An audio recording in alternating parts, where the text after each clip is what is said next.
E aí pessoal, tudo bem? Mais um vídeo da TV Coiote no ar, e hoje o tema é a PEC dos precatórios, esse projeto de emenda constitucional que é essencial na estratégia do Jair Bolsonaro para as eleições do ano que vem. Afinal, é ele que abre espaço no orçamento para que o governo consiga pagar o Auxílio Brasil, o substituto do programa Bolsa Família. O Bolsonaro espera que com isso ele consiga elevar os seus índices de aprovação. A PEC dos precatórios também tem uma função essencial para o governo manter apoio no Congresso Nacional, visto que parte desse orçamento que vai ser liberado deve ser utilizado no pagamento daquelas emendas, daquele orçamento paralelo, né, as emendas do relator. E falaremos também a respeito disso.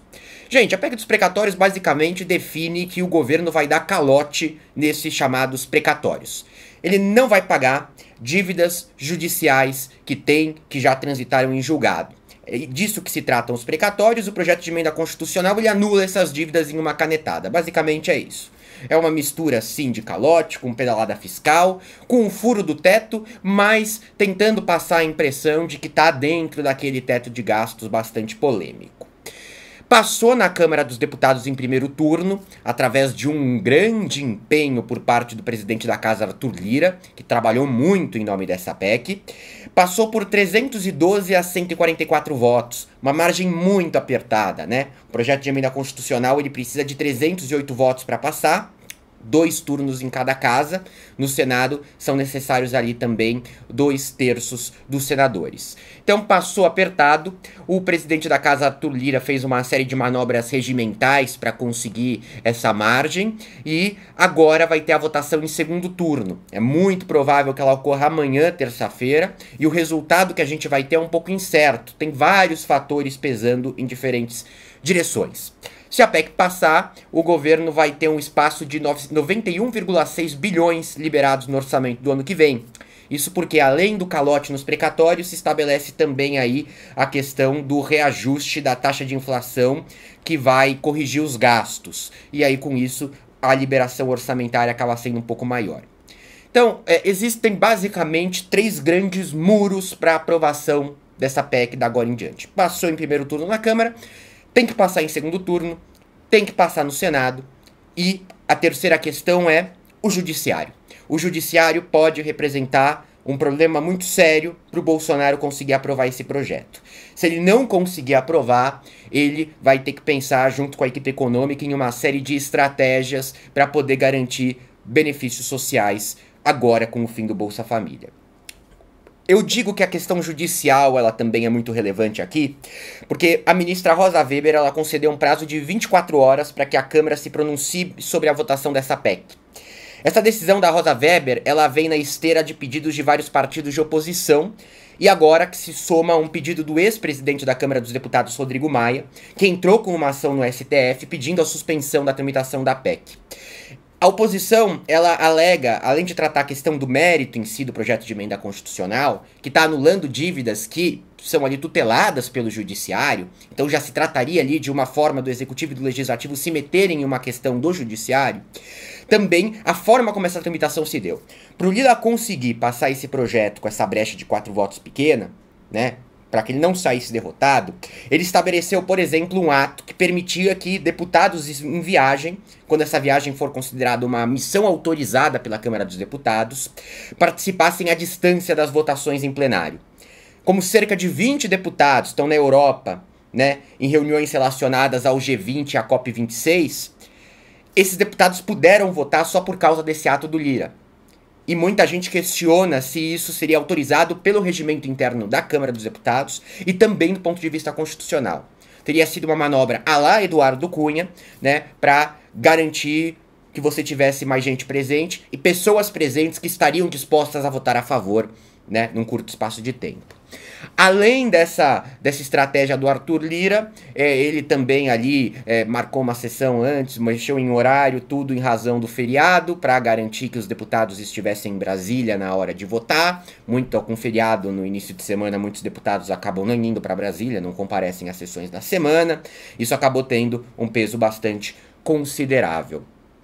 Agora, se tiver alguma decisão do Supremo que derrube a votação em primeiro turno, isso certamente vai criar um impacto muito grande. Pode ser através de mandado de segurança ou através de uma ação direta de inconstitucionalidade que pode ser colocado entre outros agentes por partidos políticos. Bom, além disso, a ministra Rosa Weber, enquanto ainda está rodando aí o prazo para que a Câmara se pronuncie sobre a votação da PEC, ela suspendeu o pagamento daquelas emendas de relator.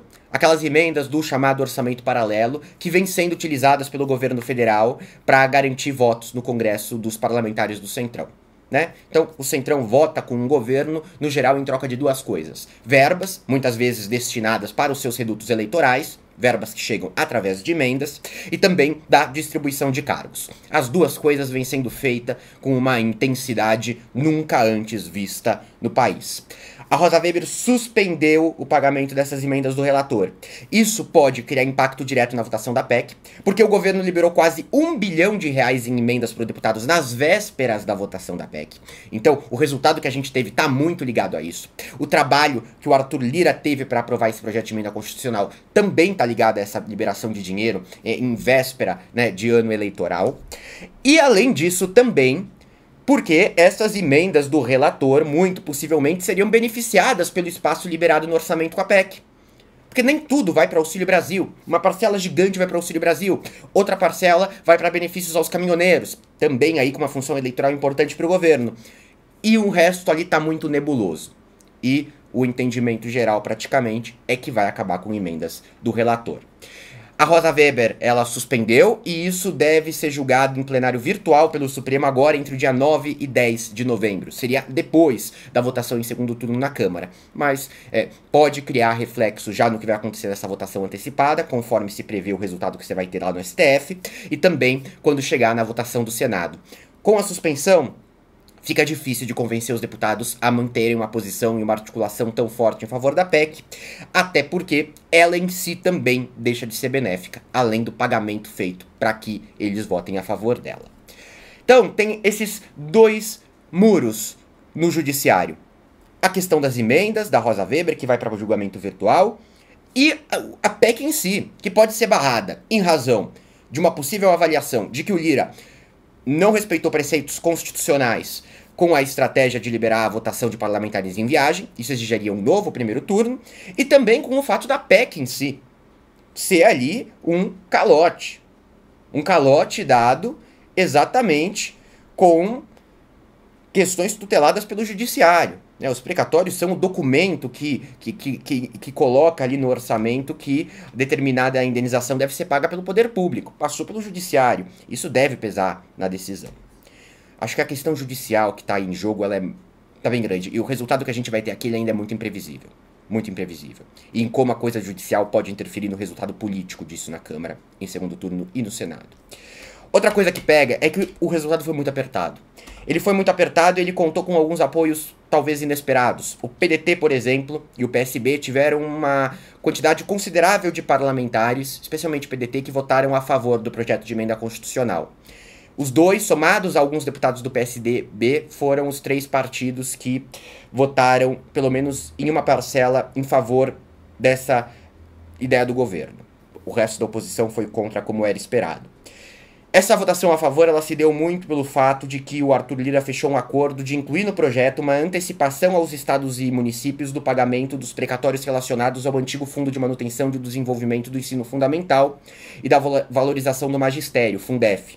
Então, dinheiros destinados à educação de estados em específico que têm o interesse ali do PSB, PDT, e o Lira incluiu isso. Previu o pagamento de 40% desses precatórios em 2022, 30% em 2023 e 30% em 2024. E entregou isso para, olha, se vocês não embarcarem e votarem juntos, vocês têm o risco de ver essa PEC sendo aprovada, só que sem esse benefício para vocês. Isso levou esse voto, gerou uma repercussão negativa na militância desses partidos políticos. No caso do PDT, gerou aquela reação que ainda a gente precisa ter muito cuidado na hora de calcular o que levou a ser feito pelo Ciro Gomes de desistir da candidatura. É nada improvável que esses partidos recuem agora no segundo turno, dada toda essa repercussão. Eles recuando, com uma brecha a favor de 4 votos no primeiro turno, vai passar no segundo turno da Câmara? Fica mais difícil. A aposta do Arthur Lira é que ainda assim vai passar e até com uma brecha maior. Porque o peso da sessão 1 ter ocorrido num feriado, ele não vai valer agora na terça. E você vai ter um número maior de pessoas que votariam a favor presentes no plenário da Câmara para votar, mesmo com a liberação que você fez para que os parlamentares viajando em missão considerada oficial pudessem registrar seus votos ali sem a biometria. Então, tem essa questão, mas tem a trava do Senado. No Senado, a coisa também não tá nada fácil. Aliás, está muito mais difícil do que foi na Câmara, né? O campo de articulação que o governo tem no Senado é muito menor do que tem na Câmara. O número de deputados governistas, de senadores governistas é muito menor proporcionalmente do que de deputados governistas, e o número de senadores dispostos a negociar em meio a esse campo de emendas e tudo que envolve distribuição de cargos também é menor. E o que vai acontecer no Senado, no momento, a tendência é que a PEC não passe, completando mais uma barreira, mais uma dificuldade. Se passar, tudo vai ocorrer como previsto. O governo vai conseguir implementar o Auxílio Brasil. Se não passar, há um problema. O Bolsa Família foi suspenso por uma medida provisória. O governo tem algumas opções no leque, então. Uma dessas opções é estabelecer uma alteração do prazo com uma nova MP, para que o Bolsa Família seja estendido temporariamente até que ele consiga algum jeitinho ali no orçamento de ter o Auxílio Brasil.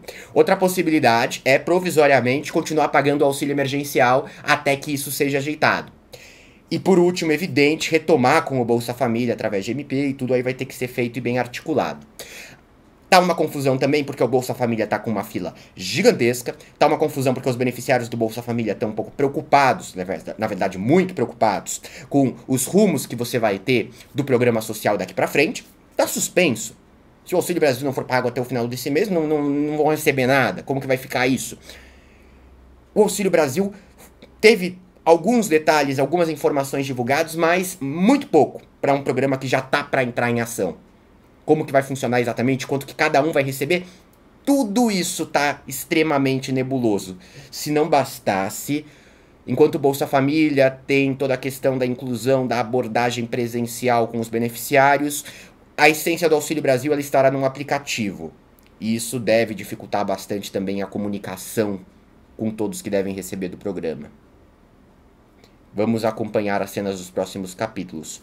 Próximo capítulo está no segundo turno da Câmara, com o Judiciário em cima. Depois, Judiciário e 2 turnos no Senado, caso passe em segundo turno na Câmara. Qualquer momento de volta. Qualquer crítica, dúvida ou sugestão é só comentar aqui embaixo.